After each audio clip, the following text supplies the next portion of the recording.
conselho que eu pudesse dar, eu falaria assim, olha, destrói o seu ego. Tira você do centro do problema.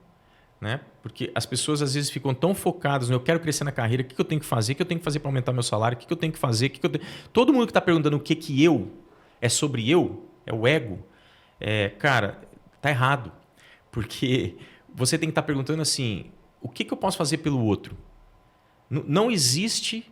Isso, para mim, é uma lei universal da vida. Serve para executivos e serve para também não executivos. Como é que a gente ganha dinheiro? É quando a gente resolve, gera valor para alguém.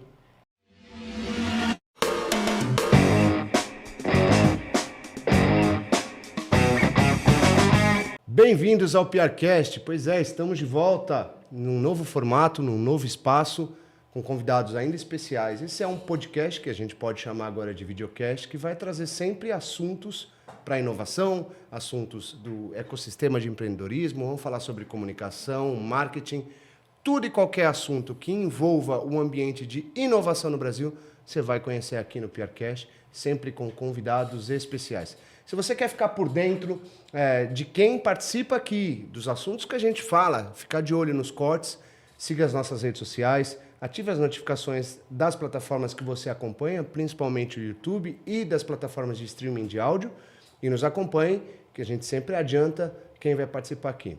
E o participante de hoje, o currículo é tão extenso que eu vou ser obrigado a ler. A gente não tem teleprompter, você sabe como funciona o PRcast, é sempre no improviso, para leveza, para fluidez, mas o currículo dele é tão grande que eu vou precisar ler. Hoje não tem saída.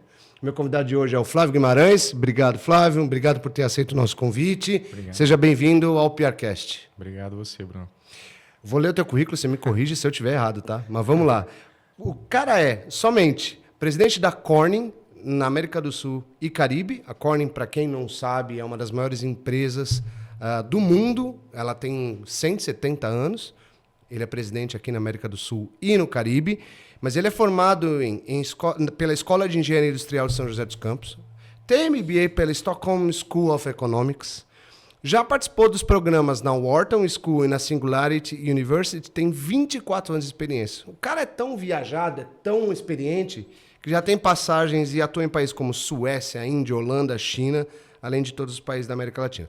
Para completar, para quem precisava de um currículo ainda um pouco mais extenso, o Flávio também é investidor anjo de startups, mentor de diversas, e hoje nos dá a honra aqui de participar do PRcast para a gente falar sobre comunicação e a trajetória executiva dentro de companhias. Mais uma vez, Flávio, bem-vindo, obrigado por ter aceito o nosso convite. Legal, obrigado. O currículo é extenso, mas para simplificar, né, eu sou um caipira de Itaúna, pai do João Vitor. Legal. Sou uma pessoa bastante simples, venho de uma cidade pequenininha de Minas. Meu pai era caminhoneiro e minha mãe professora de escola pública, né? Então é aí que está a minha origem. Tudo isso daí foi construído, sou muito grato, né, tenho orgulho, mas esse aqui é o verdadeiro Flávio. Então, é um prazer estar aqui, cara. Não, o prazer é todo nosso, mas pelo tamanho do currículo, quem tem 170 anos é você, não a empresa que você preside, né?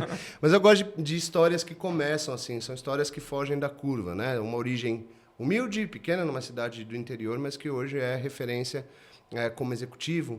Além de ser presidente de uma empresa multinacional mais que centenária, você também tem uma outra empresa que fala sobre carreira de executivos. Mas para falar sobre ela, a gente tem que passar por sua trajetória. Você já falou que seu pai era caminhoneiro, sua mãe era professora de escola estadual. Como é que você começou na sua trajetória profissional, né? Você estudou ali engenharia industrial, mas como é que você começou a galgar essa escada na vida executiva? Legal. Teve um passinho antes, né? Eu vim para São Paulo quando eu tinha 12 anos de idade. Meu pai conseguiu um trabalho numa transportadora lá da nossa cidade aqui, né? Ele queria sair do caminhão, né? Ele saía, aí a gente vinha para São Paulo, aí não dava certo, aí ele tinha que voltar para o caminhão, aí a gente voltava para Minas, então eu ficava nesse vai e vem, mas com 12 anos nós nos firmamos aqui. E aí, já depois de 2 anos, né? Eu fiz 14, 15 anos, eu entrei no colégio técnico. Eu fiz a Escola Técnica Federal de São Paulo e eu fazia o curso de eletrônica. Então, na época, eu não sei como é que estão os colégios técnicos hoje, mas na época a gente era uma forma muito boa de entrar no mercado de trabalho, né?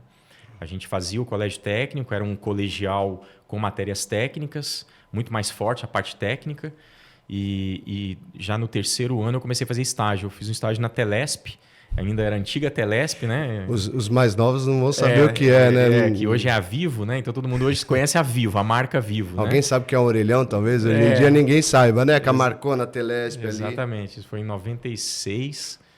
Eu entrei na Telesp e fui ser estagiário na área de engenharia de rádio. E eu fiquei 7 meses lá e logo eu me apliquei para um estágio na Ericsson, que foi minha primeira empresa, né? Eu acabei ficando 11 anos na Ericsson, mas eu comecei como estagiário lá, fiquei um ano inteiro. E no final desse ano ocorreu ali o boom de telecomunicações.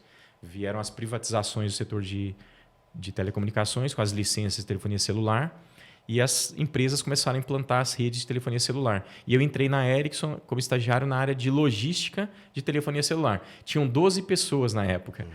2 anos depois, a gente era 400 pessoas lá em São José dos Campos. Acabei tendo que me mudar para São José dos Campos, na fábrica de telefonia de rádio base ali, né? Então, o começo foi esse. Foi através do colégio técnico e através de estágio, né? Que eu sempre digo até hoje, eu acho que é uma das melhores formas de você começar a sua carreira, né, no mundo corporativo em grandes empresas. Legal. E hoje o Flávio, presidente da Corning, fundador da escalada corporativa, quando olha para trás e vê lá você entrando no primeiro estágio, naquela época você imaginava chegar onde você chegou hoje?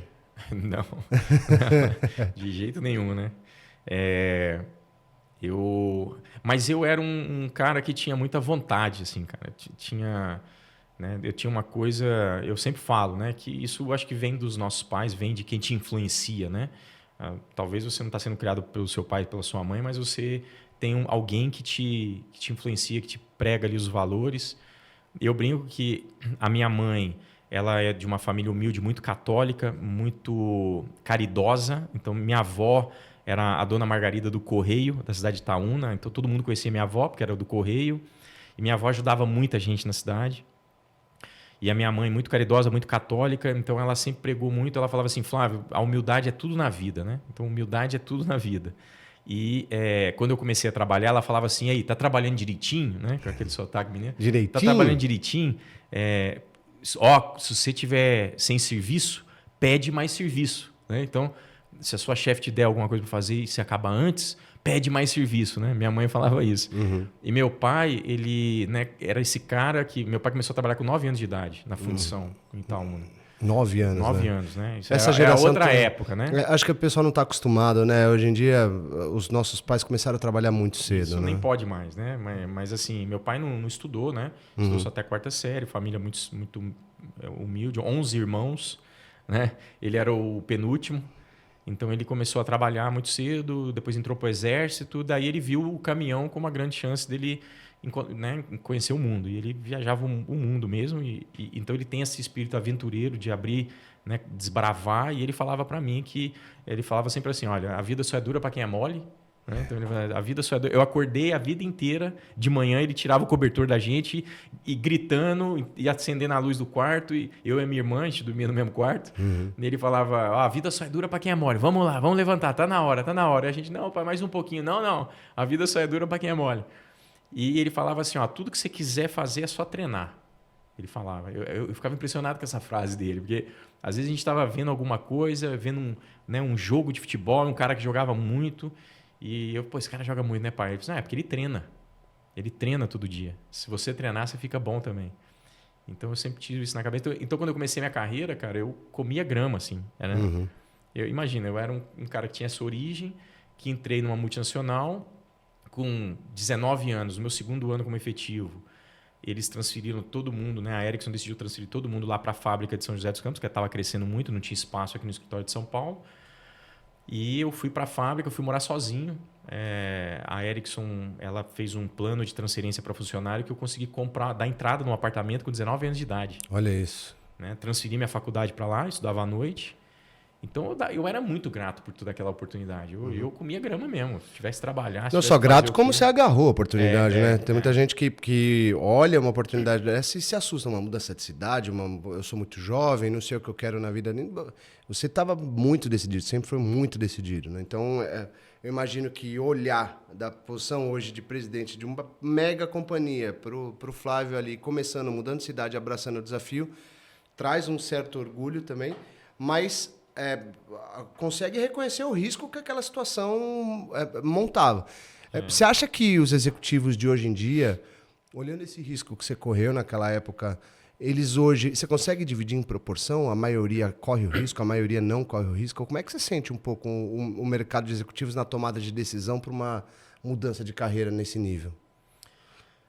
Cara, naquela época eu não tinha muita noção do que eu queria, não. Eu assim, era simples para mim. Eu precisava trabalhar para pagar minha faculdade e eu tinha muita vontade de dar muito orgulho para meu pai e para minha mãe, né? Que eles vissem que eu estava fazendo algo que desse orgulho para eles. Era o que me drivava, assim. E, cara, quando você é muito novo, não tem muito risco, sabe? Para ser bem honesto. Quando a gente é novo, a gente tem que tá aberto, né? Você não pode ficar escolhendo muito, né? À medida que... Naquela época, eu lembro bem, muitos profissionais que estavam na minha frente, na Ericsson, né? Eu tinha acabado de ser efetivado, eu era muito júnior ali. Mas tinha muita gente mais sênior que trabalhava aqui no escritório de São Paulo que não quis mudar para São José dos Campos, né? Porque talvez tinha família já, tinha filhos, tem mais complexidades também em volta. Claro. Decidiram ficar aqui. Isso abriu espaço para quem era mais jovem e foi. Então ali também teve essa sorte, né? Digamos assim.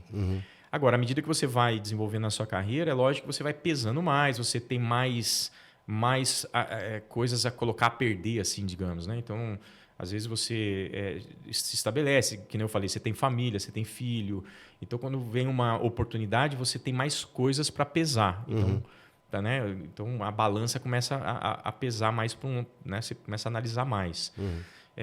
Mas, assim, eu mesmo, né, recentemente, né, uma das coisas que eu fiz em 2020, ali no pré-pandemia, eu estava na Thermo Fisher Scientific, eu já estava lá há 5 anos, eu não estava muito feliz lá, queria mudar, queria fazer alguma coisa diferente, queria trabalhar com startups, queria trabalhar mais com inovação, esse monte de coisa que estava acontecendo no mundo, né? Disrupção no lado de marketing digital, mídia, cara, muita coisa acontecendo, startup, né? Tecnologia, internet, então muita coisa acontecendo e eu não estava vendo essas coisas na grande corporação que eu trabalhava e eu tomei a decisão de sair. Eu já era um diretor ali, né, um cargo que todo mundo deseja, salário, tudo bem. E eu decidi sair. Estabilidade. Exato. E veio uma pandemia ainda por cima, que isso daí eu não, né? Isso daí eu não medi muito bem, né? E a sorte que você teve em São José, você teve azar lá agora. Mas eu tomei a decisão, né? Eu tinha 41 anos. Eu tomei a decisão de mudar e fiquei 1 ano e meio fazendo coisas totalmente diferentes. E depois, em maio de 2021, surgiu a oportunidade, né, através de um headhunter, de vir para a Corning, né, de retomar, digamos, a minha escalada corporativa. Tá. Então, ali eu fiz muita coisa diferente. Né? Eu acho que, respondendo a sua pergunta, os executivos hoje, né, esse risco ele tem que ser medido também da seguinte forma. Se você hoje não está em constante movimento, se você não está entendendo as tendências, tudo que está acontecendo no mercado, e você não se propõe movimentos... isso é muito arriscado também. Né? E você ficar parado, quer dizer, e você ver esses movimentos e assumir riscos de ir de encontro a eles, também tem um certo risco. Então, basicamente assim, cara, no mundo que a gente vive hoje tão dinâmico e maluco, né? E volátil, e VUCA, e BANI, né?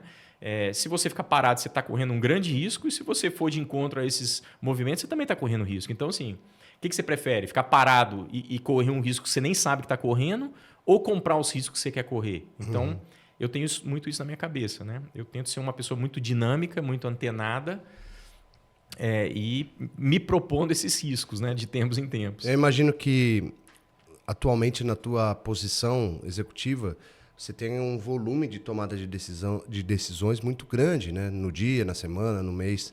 E toda tomada de decisão envolve risco. Risco de dar certo, risco de dar errado, risco para a companhia, risco para a sua carreira, risco para o seu time. Você tem risco o tempo todo.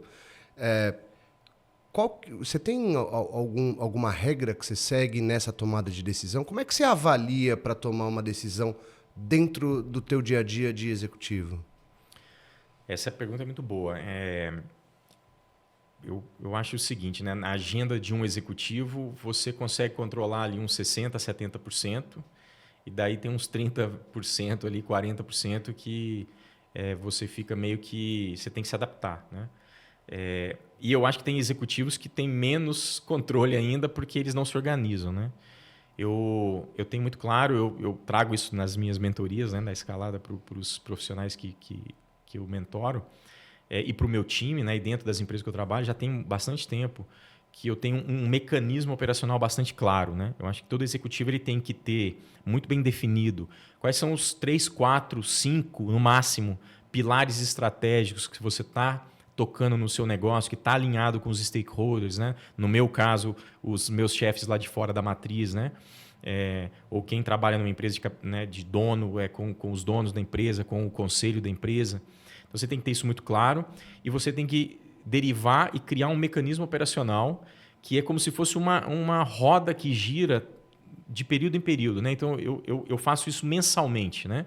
Então, eu tenho um mecanismo operacional mensal que eu repito em ciclos mensais. Então, eu quebro as semanas e eu sei em cada semana onde é que eu vou me dedicar. Então, a primeira semana do mês, por exemplo, é uma semana que eu me dedico a finanças, né? Porque a gente está fazendo o fechamento do mês anterior, a gente está medindo as vendas, a gente está focando mais nos números no lado financeiro. A segunda semana, a gente está olhando mais vendas, né? Então, estou revisando o pipeline de vendas, estratégia de vendas, canais de distribuição, e assim sucessivamente. Aí você tem projetos especiais que você está tocando que são ligados a esses pilares estratégicos. Então, eu tento ocupar 60%, 70% da minha agenda com isso que eu controlo, que eu tenho que drivar, que está ligado ao curto prazo, mas também ao médio e longo prazo da empresa. E aí você tem que ter um colchão ali para absorver os problemas.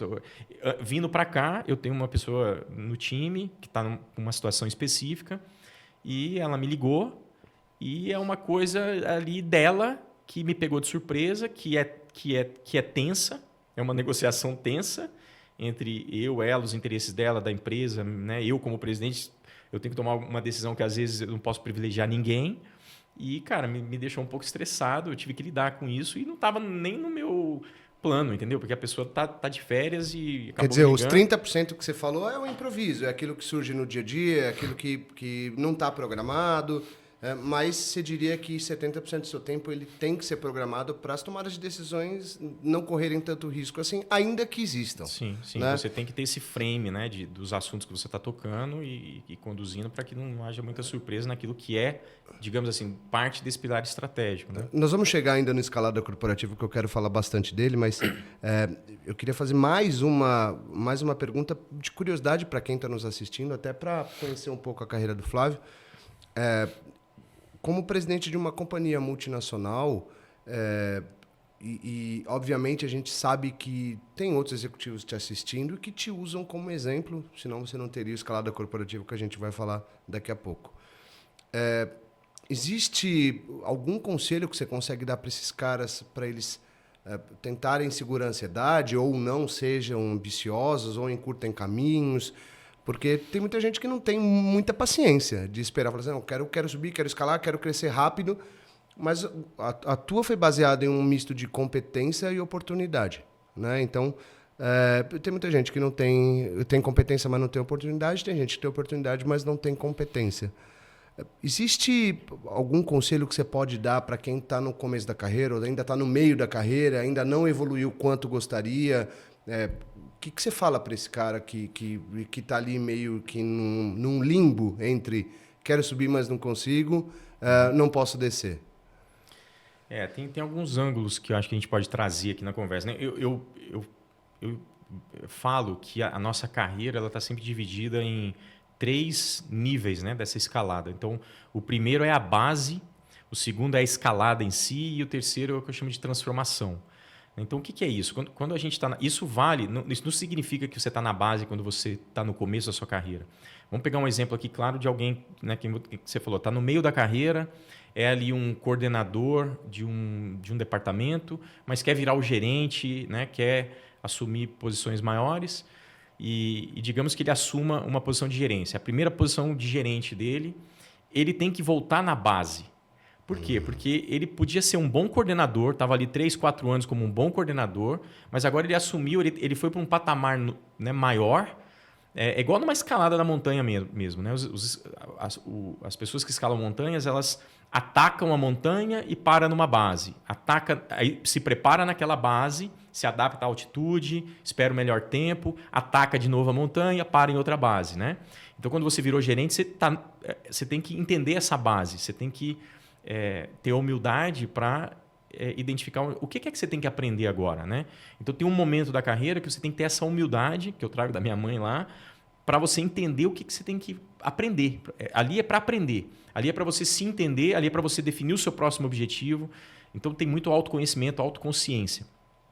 A segunda fase, que é a escalada, olha, entendi o que eu tenho que fazer, defini as prioridades, entendi as alavancas de geração de valor, porque quando você vai escalar, é sobre gerar valor, é sobre questionar o status quo, é sobre, eu falo de encontrar dores, que são os que eu chamo de problema cabeludo, né? Para quem me segue, você tem que encontrar problema cabeludo e resolver problema cabeludo. Problema cabeludo é que muda estruturalmente o negócio, é que gera valor. São as alavancas de valor, que estão ligadas a vendas, custo e produtividade de ativos. Isso aqui são as 3 únicas alavancas de valor dentro de uma empresa. Quando você começa a destravar esse valor, você começa a transformar. Você está gerando transformação. E só vai fazer isso quando você mobiliza pessoas. Porque ninguém consegue fazer nada sozinho dentro da empresa, independente do cargo que você está. Claro. Então, aí você já está exercitando a sua liderança, está gerando influência, gerando impacto, está transformando não só o negócio, como está transformando a vida de pessoas. Porque quantas pessoas a gente não desenvolve? Quantas pessoas você identifica um problema cabeludo, você sabe que esse problema está interligado com 3 departamentos, você mobiliza uma pessoa de cada departamento, você já tem um time de 3 que resolvem aquele problema. Aquelas 3 pessoas já conheceram um processo mais amplo, já se desenvolveram, então você já começou a transformar, gerar impacto tanto no negócio quanto na vida das pessoas. E o que é a escalada corporativa? Quando você chega no topo da sua escalada corporativa, é quando você está transformando o negócio e pessoas. Né? Quem é que transforma mais? É um presidente. Né? Quando você é o número 1 de uma empresa, você está impactando todas. Né? Nós na Corning temos 900 funcionários. Agora a gente está com menos, a gente fez uma redução, a gente está passando por um momento um pouquinho complicado, né? Acho que todo o mercado está passando. Sim. A gente fez uma redução, a gente deve estar com 650 funcionários, mas são 650 famílias. Né? Então, as decisões que a gente toma impactam e transformam a vida dessas pessoas. E do mercado, e de clientes. Então, quantas pessoas você não está impactando? Então, esse frame talvez ajude as pessoas a entenderem um pouquinho esse momento delas aí. Eu acho que vai ajudar. Têm que focar. Eu acho que vai ajudar. Mas aí eu aproveitando, eu quero falar um pouco quanto você quiser, da escalada corporativa, que é a tua outra iniciativa. Para quem está nos assistindo, que não conhece a escalada corporativa, como é que você resume para essa pessoa que fala, gostei do que esse cara está falando nesses começos de conversa, como é que eu aprendo mais? O que é o escalada? A escalada corporativa, cara, ela surgiu nesse meu momento aí de metamorfose, né, de 2020, 2021, quando eu saí da Thermo Fisher. Eu tinha muito claro que eu queria trabalhar com startups, né? Então a gente está aqui no local onde a gente, né, conhece aqui através dessa comunidade de startups. Mas ao mesmo e aí quando eu me conectei com algumas startups, eu fiquei encantado da forma como elas faziam vendas, né? Através do marketing digital, funil de vendas, máquina de vendas automatizada, usando as ferramentas do marketing digital, de internet. E eu falei, cara, eu tenho que entender isso que está acontecendo. Comecei a estudar marketing digital. E a gente estava na pandemia, né? E muita gente fazendo live. E eu abri um Instagram e falei, eu tenho que fazer uma live. E aí eu falei, vou chamar uns amigos meus, né, para a gente falar da nossa carreira. E começou com o Edu, que mora em Madrid. Ele trabalhou no meu time quando eu estava na Philips. Ele era um dos vendedores do meu time aqui. Hoje ele é diretor na Europa de serviços da Philips, da Signify, né, que mudou o nome. E aí a gente começou a fazer uma live contando. E aí, como é que está em Madrid? Como é que foi sua escalada? E aí surgiu essa expressão, a escalada corporativa. Eu comecei a convidar um amigo, outro amigo. De repente eu estava falando com os CEOs. Estava falando com o Renato Carvalho, que foi CEO da Philips, hoje é CEO da Novartis. Com a VP da Puratos de RH, que é a Dani Arraes. Amigos meus, né, executivos. E as pessoas começaram a acompanhar, os amigos dos amigos dos amigos. E as pessoas começaram a falar, Flávio, você faz mentoria? Né? Porque a gente falava tanto da escalada corporativa, desse crescimento. Como é que foi o crescimento da nossa carreira? O que foi chave? Quais os erros que a gente cometeu? Era isso que a gente falava na live. E aí eu fiz um lançamento, né, de marketing digital, montei uma turma com 13 pessoas e foi a primeira turma da mentoria. Hoje a gente está na 7ª turma da mentoria. Caramba. E hoje a gente tem o livro da escalada corporativa, que é o livro que conta a minha escalada corporativa, traçando um paralelo para exatamente esse modelo que eu acabei de falar aqui, da base da escalada e da transformação. Então, quem compra o livro lê a minha história, entende um pouco como foi essa escalada. Tem histórias muito legais ali de momentos reais, momentos de altos, momentos de erros. Conta um. Cara, tem, por exemplo, a história da corrida ali, né, para se tornar o CEO da Philips Brasil. Né? Eu morei muito tempo fora do Brasil, morei 9 anos entre Suécia e Holanda, voltei para o Brasil pela Philips, assumi a área de soluções profissionais de iluminação aqui e a gente triplicou as vendas dessa unidade de negócio em 3 anos. A gente levou de 25 milhões de reais para 78 milhões de reais. Eu também assumi a América Latina. A gente levou a América Latina de 36 milhões de euros para 104 milhões de euros em 3 anos. Caramba. Né? Então, assim, você pensa assim, pô, que história, esse cara foi fenomenal. Um domingo, o nosso presidente, ele era um francês, ele me chamou na casa dele para tomar um café da manhã, aqui no Itaim. Eu fui lá, o Laurent, e nesse café da manhã ele virou para mim e falou assim, Flávio, você, né, foi incrível o que você fez aqui, só que você deixou um rastro de sangue. Porque você brigou com todo mundo, cara. Você brigou com o CFO, você brigou com o cara de logística, você é um trator. Você foi sensacional para a sua unidade de negócio, mas para os pares, ele falou para mim assim, eu estou voltando para a França e eu tenho que apontar o próximo CEO e eu estou te dizendo que você não vai ser apontado, porque se eu te apontar como CEO, ou você vai ter que mandar metade do leadership team embora, ou eles vão pedir demissão, porque não vão trabalhar com você. Cara, e aí ele falou assim, eu vou apontar o Renato Carvalho, que acabou virando o CEO, e, cara, e ali, para mim, foi um balde de água fria. Eu tinha 36 anos de idade, né? Isso foi em 2015. Fazia 8 anos, eu tinha uns 36, 37 anos de idade. Era o que eu queria. Eu queria muito, né, ser o CEO da Philips Lighting. Eu tinha resultado para isso, mas eu tinha esquecido do lado do capital político que eu falo. Uhum. Então, eu errei no relacionamento com os pares, em gerar valor para os pares, em entender que não era só sobre o meu departamento e sobre o meu time, né? Tinha um contexto maior de outras divisões. Então, esse foi um erro que eu conto ali, né, essa história no livro, e traço esse paralelo para... Tá bom, então, o que foi que eu aprendi com isso e o que você não pode fazer, né, o que você tem que fazer de diferente na sua escalada corporativa. Então, eu pego um erro meu e transformo isso em hoje eu chamo de capital técnico, capital político. Né? É engraçado, né? Porque quando você pega essa história, você triplica o faturamento de uma unidade. Depois você triplica o faturamento da unidade num continente.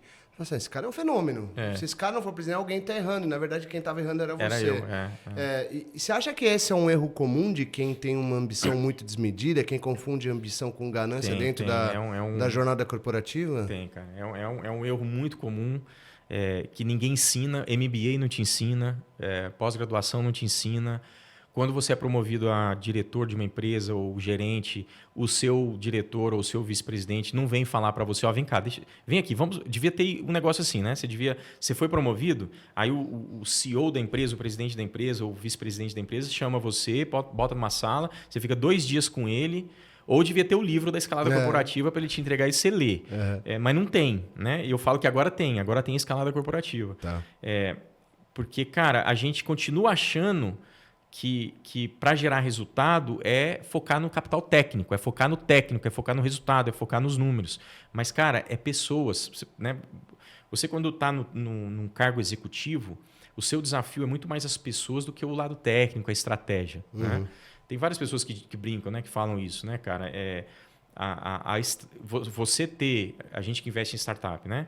Você ter uma startup com uma tese ruim, mas founders bons, é melhor do que ter uma tese super boa com founders ruins. Né? Então, cara, negócio é sobre pessoas.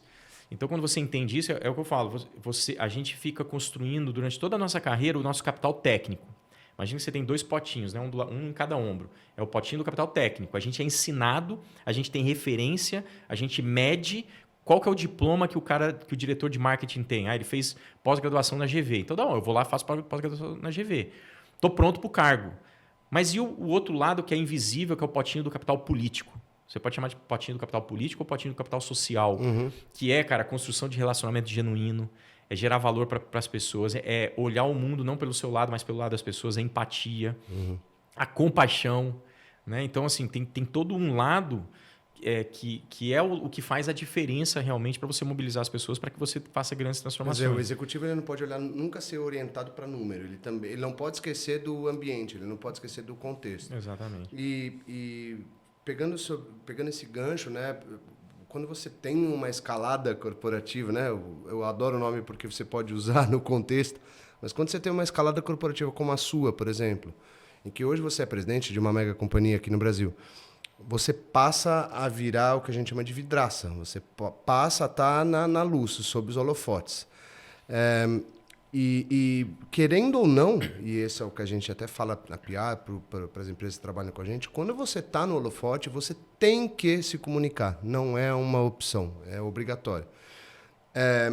Como é que você olha, e hoje, né? Eu sei que talvez seja mais recente isso, por causa da Corning, da experiência na Corning, mas como é que você consegue olhar hoje para a comunicação no paralelo com a tua carreira? O quanto isso te ajudou? O quanto você negligenciou? Se negligenciou isso? Se hoje você olha mais com mais atenção e te ajuda? O que você pode dizer para quem é executivo que não presta atenção em comunicação? Legal. A gente estava falando um pouquinho aqui antes, né? Então, assim, a posição na Corning, ela realmente é a primeira onde eu sou o número 1, né, na região. E eu tenho que realmente ter essa preocupação de como que a Corning é vista na região. Em quais fóruns de discussão a gente é convidado para dar opinião. Então, isso passou a ser um pilar estratégico, né? Então, vocês da PR estão lá com a gente, nos ajudando nesse posicionamento. A gente definiu, né, quais são os 4 pilares estratégicos que a gente quer ser chamado, que a gente quer ser convidado para dar opinião, não só eu, como também os nossos principais executivos. Então, esse tem sido um desafio recente para mim. E aí, trazendo para o paralelo do indivíduo, do Flávio indivíduo, eu acho que assim, até um certo ponto na nossa carreira, principalmente quando a gente trabalha em mercados, em multinacionais, em empresas estabelecidas ou em grandes empresas, né? A gente está muito focado no nosso, assim, digamos, né? No interno. Né? Eu sou gerente de marketing hoje, eu sou diretor de vendas hoje, então a gente está focado ali em vender, em trabalhar dentro do marketing e alguém está pensando na marca da empresa, está pensando na comunicação com o mercado, com os investidores, né? Não é a gente. Até um certo momento isso funciona. Eu acho que você não... Pelo menos comigo, eu confesso que eu nunca tive essa preocupação. Né? Eu sempre fui assim, antenado. Né? Então, eu sempre tive o meu perfil no LinkedIn, eu sempre fui ativo nas redes sociais, participando de fóruns, de grupos. Né? Eu por exemplo... Logo que voltei da Holanda para o Brasil, acho que 2 anos depois eu entrei no Lead Futuro, né, que são grupos de network onde você começa a se conectar um pouco mais com o mercado, se posicionar, mas você ainda não está ali com uma preocupação de dar entrevista para a mídia, de criar pauta para a mídia, de querer se posicionar. Eu pelo menos, não tinha essa preocupação. Agora, na Corning, isso foi algo que comecei a pensar. Comecei a falar com amigos, né, que já estavam em posições de presidente de empresa há muito tempo, que eu via que, às vezes, né, você começa a ver amigos seus que dão entrevista no Valor Econômico, saem num prêmio de executivo do ano, e aí você começa a querer entender, mas peraí, como é que isso aconteceu? Né? E você vê que não é assim mágica, não foi alguém que foi lá e convidou ele para ser o executivo do ano ou escolheu ele. Tem um processo, tem um processo consciente de você ir e falar, olha, vou participar desse concurso, não sei nem como é que fala, e me candidatar lá para entrar como executivo de saúde do ano, ou isso ou aquilo. Opa, tem uma pauta que eu preciso criar para dar uma entrevista no Valor Econômico. Então, você começa a entender como é que funciona isso. E agora eu estou aprendendo com vocês aqui da PR, né? Então eu agradeço muito o apoio que vocês dão para a gente lá. Estou aprendendo com vocês, com o nosso time de marketing, né, da Corning, um pouco também com o nosso time global. A gente, né, como nós somos uma empresa global, multinacional, capital aberto nos Estados Unidos, tem também, né, um compliance grande. Então a gente está aprendendo durante esse processo, né? Quer dizer, se a gente fosse pegar um exemplo prático do executivo que está assistindo a gente, não é basicamente ele usar o LinkedIn para ganhar uma promoção ou para crescer na carreira, ou depois que ele cresceu na carreira, ele usar o LinkedIn para isso.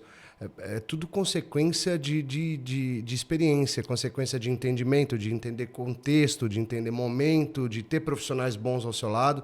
Não tem milagre, é isso que você está me dizendo. Exato, e esse ponto é importante, né? Que nem a gente comentou lá, né? Quando você chega na fase da transformação na sua escalada corporativa, o impacto ele é maior, o impacto passa a ser externo, né? Então, na Corning hoje, a gente tem um ecossistema. São clientes, são fornecedores, são, né, os nossos colaboradores na empresa.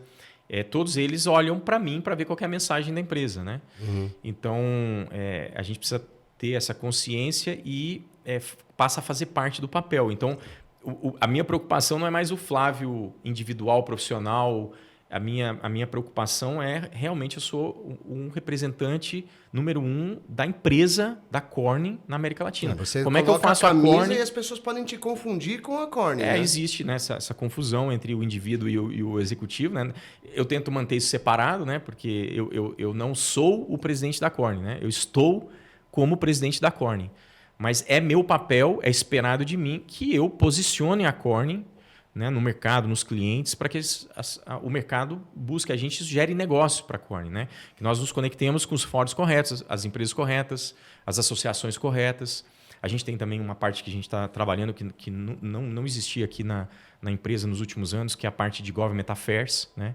Então, relacionamento com o governo. A gente atua no setor automotivo com a parte de sustentabilidade, emissão de gases. Né? Nós temos as cerâmicas que vão nos catalisadores dos carros.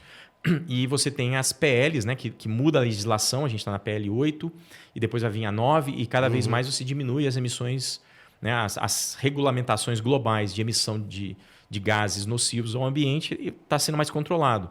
Então a gente driva essa discussão, porque quando muda a lei é oportunidade para nós, né, introduzirmos nossos produtos e gerar mais negócio para a Corning. Então tudo isso né, faz parte do meu papel e é importante e eu estou tendo que lidar com isso e não é fácil. É um desafio. Eu talvez vou abrir aqui, talvez seja um desafio de alguns executivos.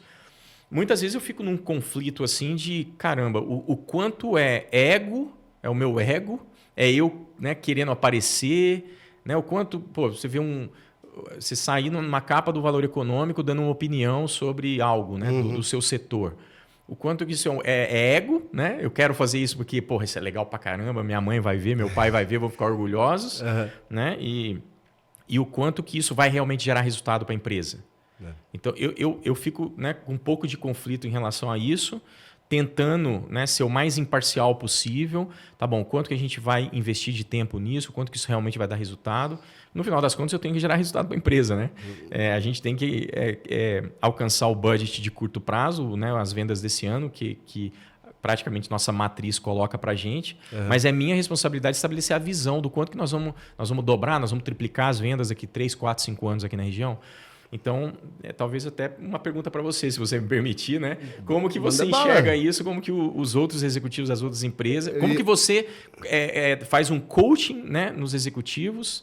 Por exemplo, você trabalha muito com startups. Sim. Então, o founder de uma startup que fica ali batendo na sua porta porque quer aparecer na revista tal de startup, ser o cara Forbes, né? Que está na moda agora. Todo mundo quer ser Forbes. E o quanto que ele deveria estar gastando tempo em fazer a startup dele vender e crescer, né? Esses dias eu até fiz um post respondendo a tua pergunta que eu pedi para o pessoal, para os founders, não ser o sequestrador da marca. O sequestrador da marca é aquele cara que põe a marca embaixo dele e fala, eu quero aparecer, minha marca vem junto. E é o contrário, né? Deveria ser o contrário. Você não pode nunca pensar que você é mais importante que a marca. E o que eu tento dizer é, um CNPJ próspero transforma um CPF rico. Agora, um CPF rico não transforma um CNPJ pobre. Então, é importante ter essa noção de que é mais fácil ter sua carteira cheia do que seu ego inflado. E isso significa, a minha marca é prioridade, a marca que eu represento e a minha pessoal não. As marcas das empresas, as empresas são perenes, né? A gente passa, a empresa ela pode se perpetuar, né? É isso. Então, Agora, você falou que você já tem 13 turmas, já fez 13 turmas, é isso? 7 turmas com 3 executivos cada um. Não, varia. No total, quantos executivos você já mentorou? Já tem uns 122, eu acho. Desses mais de 120 executivos, você consegue elencar uma principal reclamação deles ou uma principal dificuldade deles, aquilo que é mais comum de dificuldade para esses caras? Consigo, cara. Uma virada de chave que a gente trabalha é o seguinte: quem é o dono da carreira é você. Você tem que assumir o protagonismo da sua carreira. Muitas vezes as pessoas chegam na mentoria e falam, Flávio, preciso de uma mentoria, porque eu não aguento meu chefe. meu chefe é um incompetente, meu chefe não me dá oportunidade, ou então é o RH, né? Então, assim, você vê aquela característica da pessoa que ainda não entendeu que, cara, peraí, você tem que assumir a responsabilidade daquilo que acontece com você, né? Então, essa é a primeira virada de chave que a pessoa precisa ter. E o segundo que é o seguinte, é aquela famosa coisa assim, porra, a minha empresa não tem plano de carreira.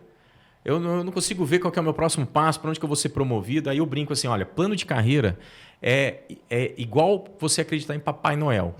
É igual coelhinho da Páscoa, né? É você achar que tem Papai Noel ou coelhinho da Páscoa. Porque, cara, nenhum profissional, nenhum grande executivo, o presidente de uma empresa, o diretor, ele chega na empresa pensando, pô, deixa eu ver hoje em quem do meu time que eu vou pensar na carreira dele. Cara, você chega na empresa, você está cheio de problema cabeludo lá, você está cheio de problema para resolver. Então, o cara, em vez de estar pensando no plano de carreira, ele tem que estar pensando em qual valor ele está gerando na empresa. Como é que você gera valor? Resolvendo o problema cabeludo. Então, assim, é mudar a cabeça de que, olha, ninguém vai fazer nada por você. É você que está lá na empresa para fazer algo para a empresa. Então, entenda, né, junto com os seus stakeholders relevantes, e aí dentro da mentoria a gente tem um framework. Eu criei um passo a passo para isso não ficar algo só, né, borboletinha corporativa, eu falo, né, assim, que não é palpável, que não é tangível. A gente tem 5 passos, tem template que a pessoa usa, onde ela mapeia os stakeholders, ela entende as dores desses stakeholders, ela pega o feedback, como é que ela é percebida na empresa, e aí ela cria um plano de ação em volta disso, mobilizando pessoas para resolver um problema cabeludo através de um projeto. Porque você às vezes não tem o cargo, mas é muito comum nas empresas, todo mundo trabalha com projeto. Então ninguém vai te impedir de você estar lá fazendo o seu cargo. Então tá bom, você lá é um coordenador de faturamento. Beleza, só que você como coordenador de faturamento, você está vendo o problema de vários processos. Você está vendo o problema de que o faturamento está atrasando porque vendas não passou o forecast, ou porque a área de planejamento de material não planejou certo, ou porque a produção está atrasando ou está tendo problema de qualidade. Você está vendo vários problemas estruturais que você pode, enquanto você está coordenando o faturamento, identificar, alinhar com esses stakeholders, montar um time de projeto e melhorar e resolver aquele problema de forma estrutural. Quando você começa a fazer isso e gerar valor, cara, não tem como você não escalar, entende? É quase que eu tinha um chefe que falava assim, isso é um self-fulfilling prophecy, né? que é uma profecia que se concretiza por si só. Não tem como você não escalar se você agir dessa forma. Quer dizer, o executivo ele não pode focar em crescer na carreira, ele tem que focar no problema, de resolver o problema cabeludo, porque o crescimento na carreira vai ser inevitável. É a consequência inevitável. Estamos chegando no final, minha última pergunta seria assim, Flávio Guimarães, presidente da Corning, com essa baita carreira, mentorando mais de 120 executivos para escalada corporativa de cada um deles, autor de livro, com cases de sucesso nas costas, nessas passagens profissionais. Que único conselho você daria para quem é executivo, está assistindo, não te conheceu agora, mas se interessou e falou assim, eu quero crescer na carreira como esse cara cresceu? O que você diria? Não, tudo bem, não vou fazer esse resumir numa frase, como a gente exercita às vezes nas entrevistas, mas qual é o conselho que você olha para esse cara e fala assim, esse é o conselho primordial, esse é o começo fundamental? Cara, é o conselho que eu sempre falo para todo mundo, né, que passa na mentoria e que eu também tento exercer lá no nosso time, né, na Corning, no time de liderança, que se fosse um conselho que eu pudesse dar, eu falaria assim, olha, destrói o seu ego. Tira você do centro do problema, né? Porque as pessoas às vezes ficam tão focadas no eu quero crescer na carreira, o que eu tenho que fazer, para aumentar meu salário, o que eu tenho que fazer, todo mundo que está perguntando o que eu é sobre eu, é o ego, cara, tá errado, porque você tem que estar perguntando assim, o que eu posso fazer pelo outro? Não existe, isso para mim é uma lei universal da vida, serve para executivos e serve para também não executivos. Como é que a gente ganha dinheiro? É quando a gente gera valor para alguém. É quando a gente resolve o problema de alguém, né? Então vamos olhar para as maiores invenções. Outro dia eu estava ouvindo um podcast que a pessoa falou o seguinte, qual foi a invenção da humanidade que salvou mais vidas no último século? Até achei curioso. Você tem ideia do que seja? É a invenção do fertilizante, cara. Caramba! Porque o fertilizante fez o mundo produzir muito mais comida, muito mais gente morria por falta de comida. Caramba! Né? E a segunda maior foi a descoberta dos tipos sanguíneos, que fez com que você pudesse ter transfusão sanguínea. Então isso evitou muitas mortes. Então, cara, o cara que inventou o fertilizante, porra, ele Você acha que tem alguma forma dele não atrair valor para ele? Porque olha o tamanho. Todo mundo compra fertilizante porque você vai produzir mais comida, porque você vai... Né? Então, cara, o segredo da vida acho que é esse. É você parar de pensar o que eu... E é assim, o que eu tenho que fazer pelo outro? E no mundo corporativo é a mesma coisa. Eu vou trabalhar hoje, o que é que eu vou fazer por alguém na empresa que vai gerar valor? Né? E se você começa a focar no seu chefe, nos seus líderes, que eu brinco que são os nossos principais clientes. Quem trabalha no mundo corporativo, quem é o seu maior cliente? É o seu chefe. Então, assim, para de pensar que é o seu chefe que tem que estar lá por você. É o contrário, é você que tem que estar lá para o seu chefe. Para servir o seu chefe. Né? Aí minha mãe falando para mim. Né? Vai lá e pede mais serviço. Chefe, o que eu posso fazer por você hoje? Cara, se você tem essa mentalidade e começa a gerar valor, não tem como o valor não voltar para você. Então, esse para mim seria a única... Destrói o seu ego. Destrói o seu ego e começa a olhar, a gerar valor para os outros. Baita conselho. Flávio, mais uma vez, obrigado por ter aceito o nosso convite, de ter vindo aqui no PRcast, compartilhar todo o conhecimento que você adquiriu nessa brilhante trajetória profissional como executivo, como investidor anjo, enfim, é uma referência de quem pode ajudar outros executivos a crescer na carreira. O pessoal certamente vai te procurar nas redes sociais. Porque, pode ir lá no Instagram, Flávio Guimarães Exec, e tem o site da Escalada Corporativa, escaladacorporativa.com.br. Tem lá um teste de carreira para quem quiser saber onde é que eles estão, se eles estão na base, na escalada, na transformação. E tem o livro, que eu acho que é o meu convite, fica para que as pessoas leiam o livro. E se identificarem com o propósito que eu tenho na escalada corporativa, né, que é gerar esse tipo de executivo sem ego, eu chamo de executivo coração, né, que quer deixar um legado, que quer gerar transformação e deixar um legado coletivo. Quem se identificar com isso, aí vai lá e olha os programas que a gente tem, a mentoria. Mas o convite fica, acho que o livro é legal além de... É uma boa história, eu tenho recebido ótimos feedbacks, né, é um momento de lazer, de leitura, é uma história, uma autobiografia, mas que traz muitos insights para a carreira. Desejo sucesso a você e ao seu time. Eu te admiro, falei para você, né? Eu vi uma palestra sua lá no Summit em Gramado. Foi. Achei incrível, uma das melhores palestras que eu assisti ali naquela manhã. Então, cara, desejo muito sucesso a você. Obrigado pela parceria aí lá na Corning, que a gente posicione a Corning também, para que a gente tenha nos próximos anos, um grande sonho meu, que a gente crie um produto que resolva um problema de um cliente aqui na América Latina, que seja um produto inventado para solucionar um problema, uma dor na América Latina. Que legal, cara. Fico muito feliz, é recíproco. A gente vai repetir o convite, certamente. Tem muita coisa que não deu para falar, mas é uma honra ter você aqui. E você que nos assistiu até agora, agradeço muito. Esse é o novo formato do PRcast, um podcast em formato de vídeo, que vai trazer sempre os principais nomes do ecossistema de inovação aqui no Brasil. A gente vai trazer gente para falar sobre jornada corporativa, falar sobre startups, investimento. A diversidade de assuntos não vai faltar. Para você que acompanha o PRcast, quer ficar ligado, quer acompanhar os próximos, ative as notificações dos novos episódios, nos acompanhe nas redes sociais, porque a gente sempre avisa quem vem. E até a próxima, siga nos acompanhando.